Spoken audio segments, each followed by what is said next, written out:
back again. Give me a sec.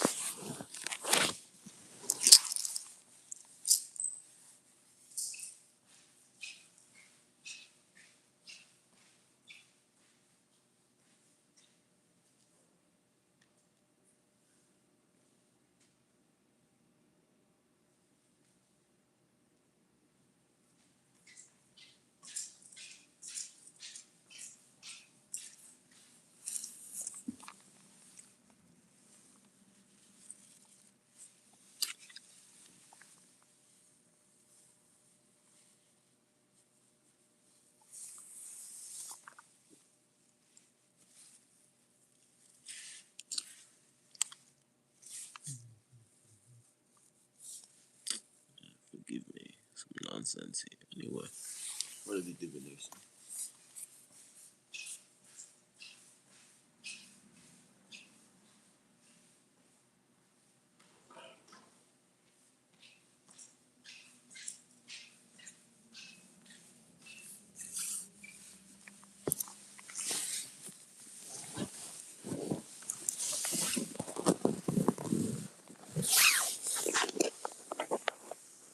Shit. Come on.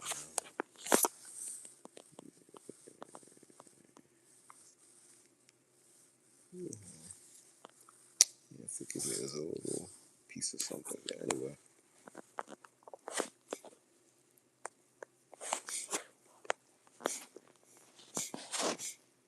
Talking about Dr. Umar Johnson related subjects on this live.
Registered 2 viewers, now 6. Thank you very much. And I'll see a comment. Every view is a blessing. Every comment is a blessing as well. I read comments at my discretion. Thank you, Albin King, for asking, how are you? My response is, I'm doing all right. I'm doing all right. Let's get into this next Orca segment. Again, Orca's its own thing, but when you see it in real life, that's the god of thunder. All right, 3 things. Ooh, I just saw 341, another number, the god of thunder. Again, the subject is Dr. Umar Johnson. First, at some point when you're watching Dr. Umar Johnson, you have to take into account the feeling he gives off, not just the meaning he's intending to project, if you know what I'm saying. Another way of saying that is he has his intended message in terms of his words, in terms of the goal of his words in the highest sense, but then you have to look at the feeling that he gives off. And oftentimes the feeling one gets from him is that he simply delights in talking about, to put it bluntly, the failure of black people. Let me move.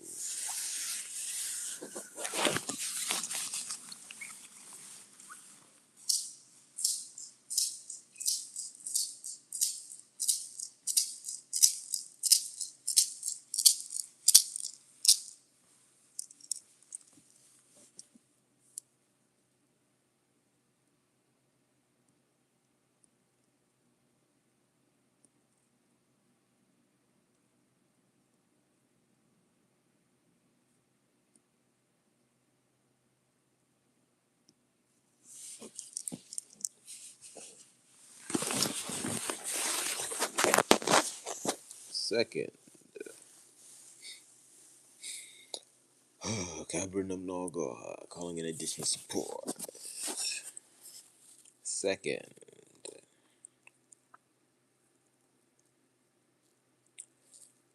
really when watching some of his interviews, because I watch his interviews just to know what he's saying and how it might be affecting discourse in the media, because obviously he's a big person, he's a big talking head.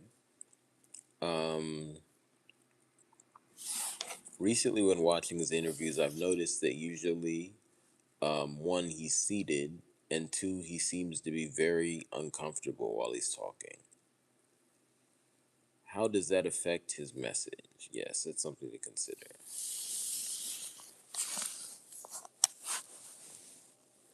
Ka, ka.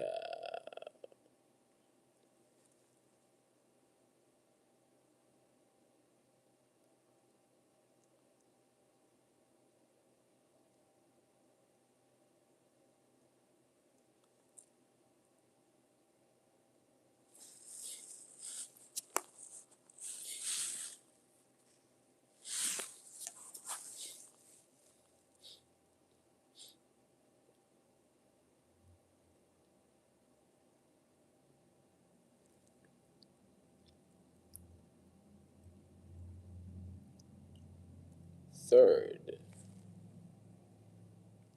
when talking about the uplift of black people in the black race,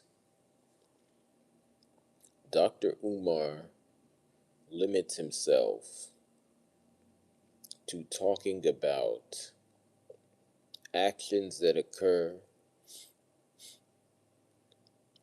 between people in our category of life only.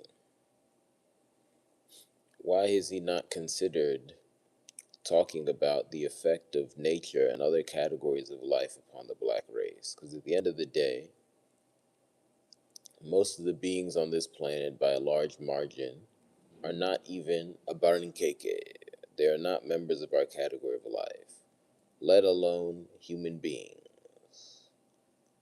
If human beings are under siege, how can we assume that other categories of life are not playing a role? Let me give two very concrete examples. One, it is often said that black people face problems with, and I'll just put it like this, even though metaphysically I don't like saying it like this. It is often said that black people face problems with infestations from pests in our homes. Now, there are many layers to this issue, but one thing to consider is this: what if there are factors in nature that might cause certain animals to target the homes of black people for harassment? Because at the end of the day, those are beings that choose to act. People debate their level of consciousness. I don't want to go into that now, but at the end of the day, they clearly are making choices and they are able to perceive black people. We can't assume that they are not making a conscious choice based upon their perception of black people. And what I'm implying here is that those choices are not fair to us, okay? I'm not talking about anything that, um, indicates that black people deserve that treatment, okay? But I'm just bringing that point up. I know that's a new point, but I'm just bringing that point up to say that when looking at the totality of the oppression of the black race, especially over the course of decades, it's stunning that someone who um, has gone farther than most people in terms of how much they talk about it publicly has not expanded their view beyond human to human interactions, right? Here's another example of what I'm talking about. And again, before I'm talking about infestation by so called pests, because that's one that it's easier to make a connection to just because there's a lot of talk about that. Here's another one. It's often said that black people, and there's a lot of truth to this, although the caveat to this is um, white people don't necessarily have healthy eating habits overall. It's just, um, they might be, um, less afflicted by conditions related to nutrition than black people, controlling for other factors. Anyway, it's often said that black people have problems getting proper food. Food obviously comes from nature. Could there be some disconnect in terms of how black people are interacting with nature, and or more crucially are able to interact with nature, that's affecting our food supply? Just look at stereotypes about hunting. I'm just going to leave that there. Anyway, what am I saying here? It looks like Dr. Umar Johnson's discourse about the oppression of the black race is limited. And when you look at it, even though he claims to push the envelope more than most people, it seems to be limited within the scope of common discourse about black oppression. Okay, there's not really any innovation there. He just says more than most people. Let me move.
Brunam, ka Brunam, Abrunam, Namabru, Nama Inkabru, Abrunam.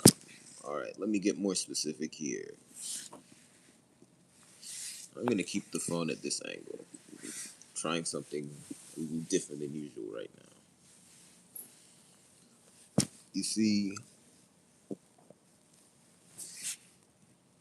criticizing Dr. Umar Johnson is very easy, but it's also very hard. I want to make something clear.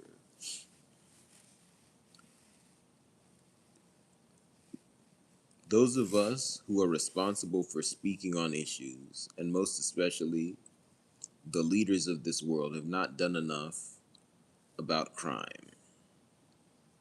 And the hand companion, I'll call it, of crime is racism. Let me move.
because of how poor a job has been done, a lot of what Dr. Umar says is generally speaking, is genuinely rather above average. I've talked before about how overall his point about racism in dating, as I'll call it, overall is valid. It's just the details are still flawed enough that you can't give his overall presentation a pass. And I'll leave it at that. Okay, that's a complicated issue. We just excuse racism in romantic relationships too much. I've also talked about how his overall, what I'll call outside point, for lack of a better term, that black people need to do what is necessary to survive. Things like, quote unquote, build your own in Pan Africanism in terms of their overall, um, hard to say in English, but I'll just say the idea they shine out, that's valid. Although when you go into it, one, that's very basic. Two, the details of what that means does not mean, and I'll just say it like this, because this is kind of what he implies, even if it's not what he means. You see, he can be duplicitous. The details of that do not mean logically that, um, only darker skinned black people should interact with each other. I'll just say it like that, and I'll move for a second.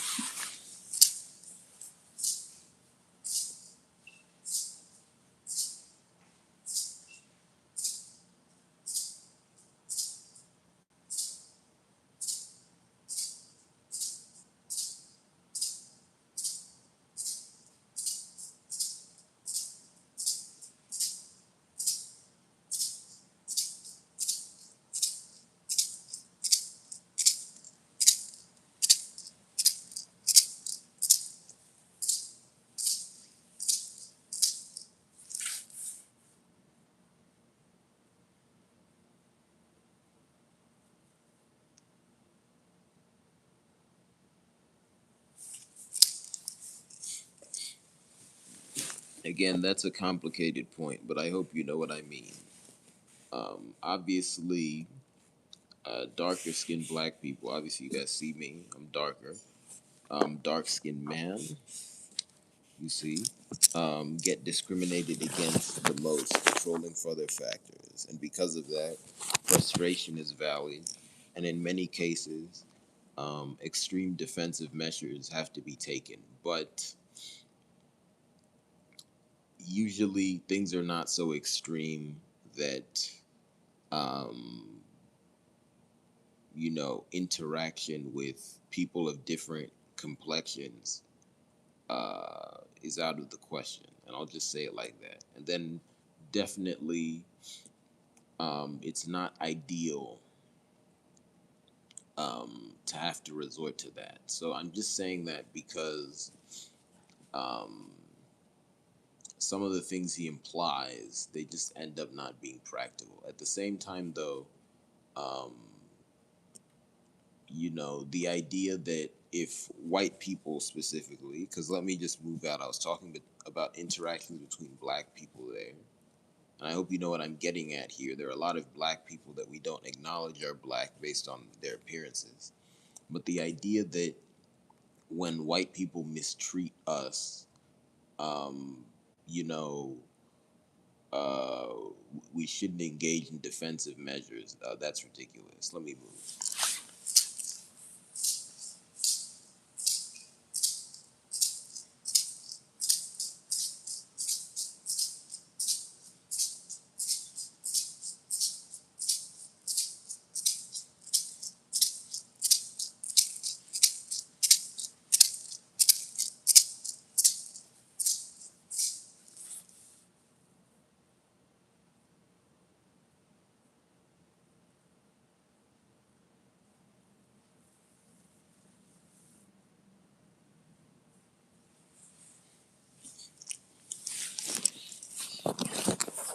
So, what am I getting at here?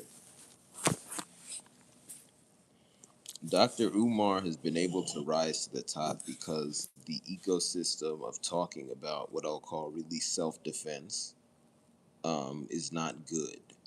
And people deny the problem of racism. Because people deny the problem of racism, it gets misunderstood. Racism never exists by itself. And if you break it down, the problems people have with racism are fundamentally problems with crime. But the fundamentals are not everything. Things are more than their fundamentals. Racism always wraps around the fundamentals and doubles the problem. And I'll leave it at that.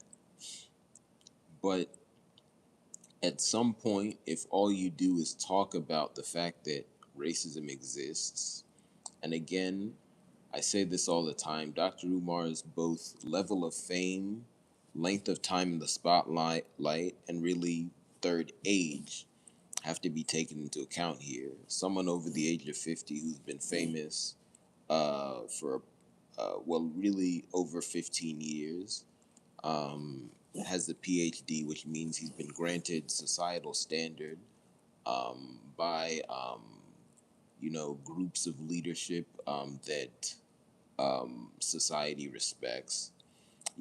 Someone with that combination of power and time to think um, should be able to present things better than he has. One, I'll just be frank, he should talk by himself a lot less, and I'll leave it at that. And yes, I understand the irony of me saying that, but I'm not in the same position he is. Again, obviously, sometimes people must talk by themselves, and really, even if you are in position to talk with other people all the time, it's appropriate every once in a while to put up the camera by yourself and just show what you got.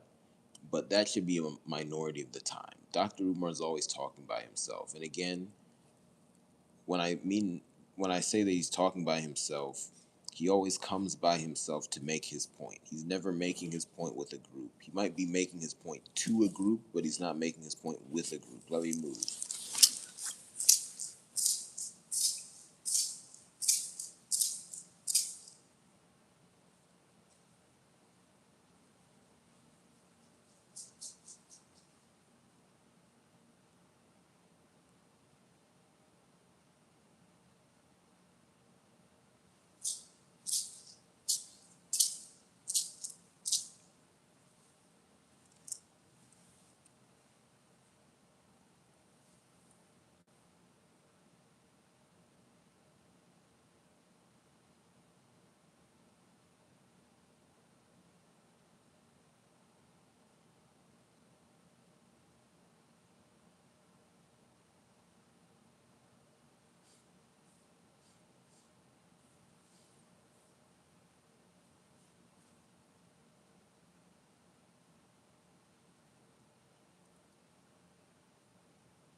Anyway, I hope you've gotten my point so far.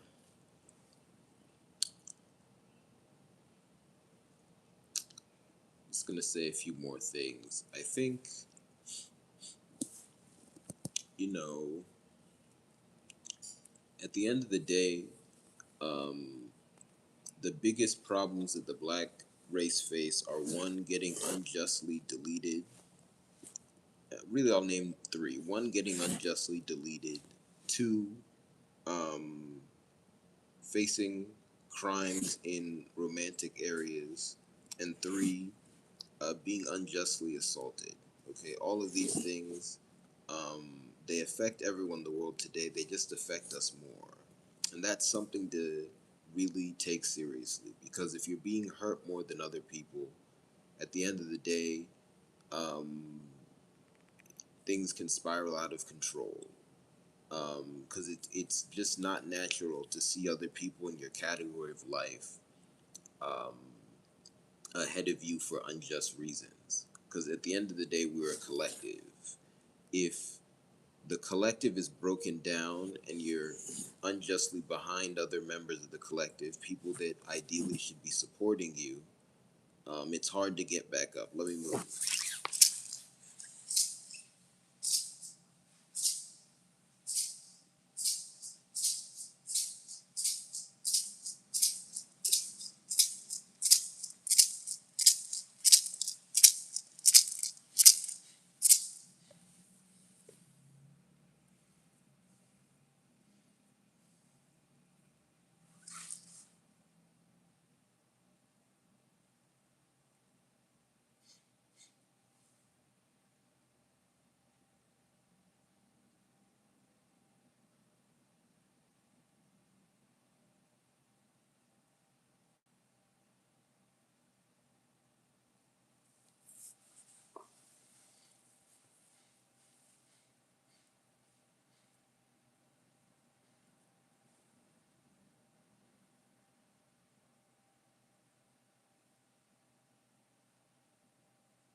You see,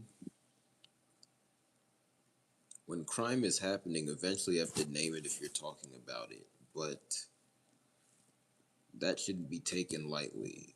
The amount of times that Dr. Umar goes into graphic details about crimes that, um, are harming black people while also doubting our capacity to overcome it.